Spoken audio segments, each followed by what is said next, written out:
talk to you today about the Tea Party.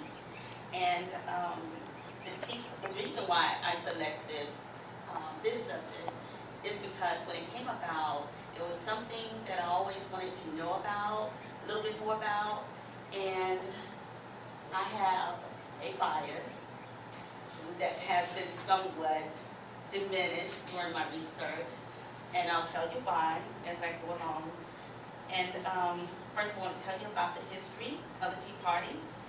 And what they believe is that the government has grown out of control, and then it is a death spiral of unsustainable and barely imaginable trillion-dollar deficits and national debt, rivaling gross domestic product.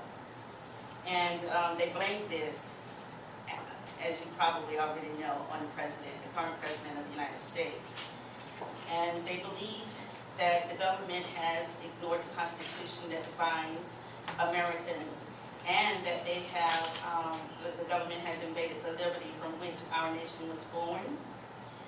And they believe that the government basically now is a socialist party led by the president whom they have put the label on as a socialist also. And so they have decided to form what they say is not a separate party, but an organization that has a mythology to stand up and do something about what they deem as a socialist government. So the mission of the Tea Party is grassroots movement, and again that we're like-minded, of Americans from all backgrounds and political parties.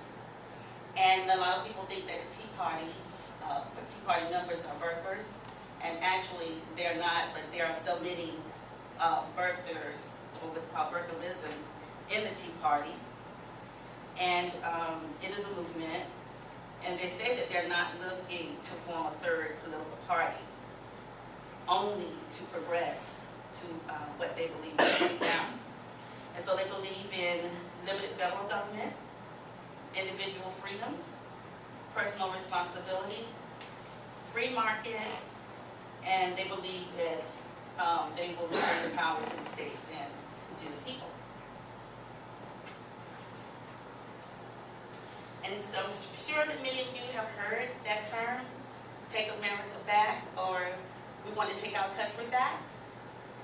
And where that started actually was on November the 4th, 2008, as President Obama was delivering a speech in Chicago to some 250,000 people.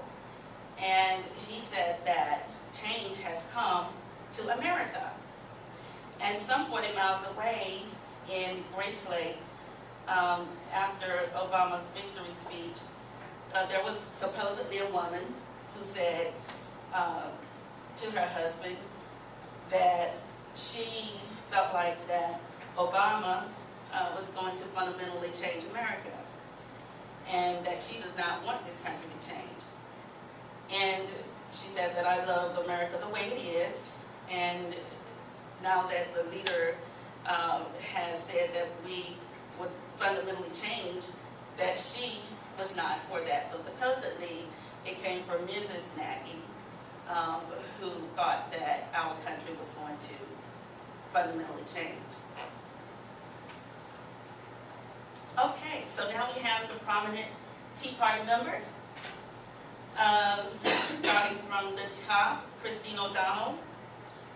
And then we have Sharon Engel, who's a Republican candidate for senator in Nevada. And Glenn Beck, as you guys know, if you follow politics at all, he is arguably the heart and soul of the Tea Party. And then Michelle Bachmann, closely following. She's the founder of the Congressional Tea Party Caucus.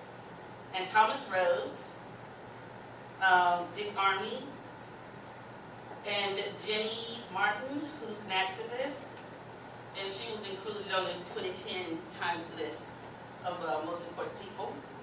And then you have Rick Santelli, sorry. He's a presenter at CNBC. And then there is Sarah Palin, and also if you follow the news closely, you know that she does a lot of work for the Tea Party. And then Amy Creamer. So, okay, so the communication with the Tea Party mostly is they do it with rallies. They hold big rallies, pulling people mainly from the Republican Party and also with the birthers. And the reason why I developed my bias is because it seemed to me that the Tea Party mostly regulated and indulged in hate speech. And of course it's very hurtful. And the saddest part to me was that in these rallies, there were a lot of children. And I thought that these children's minds were being shaped by what they were seeing their parents and people whom they loved and respected, what they were doing. And I'm just going to kind of pass this around so give you an idea. Sorry, I forgot to do it earlier. Pass this out.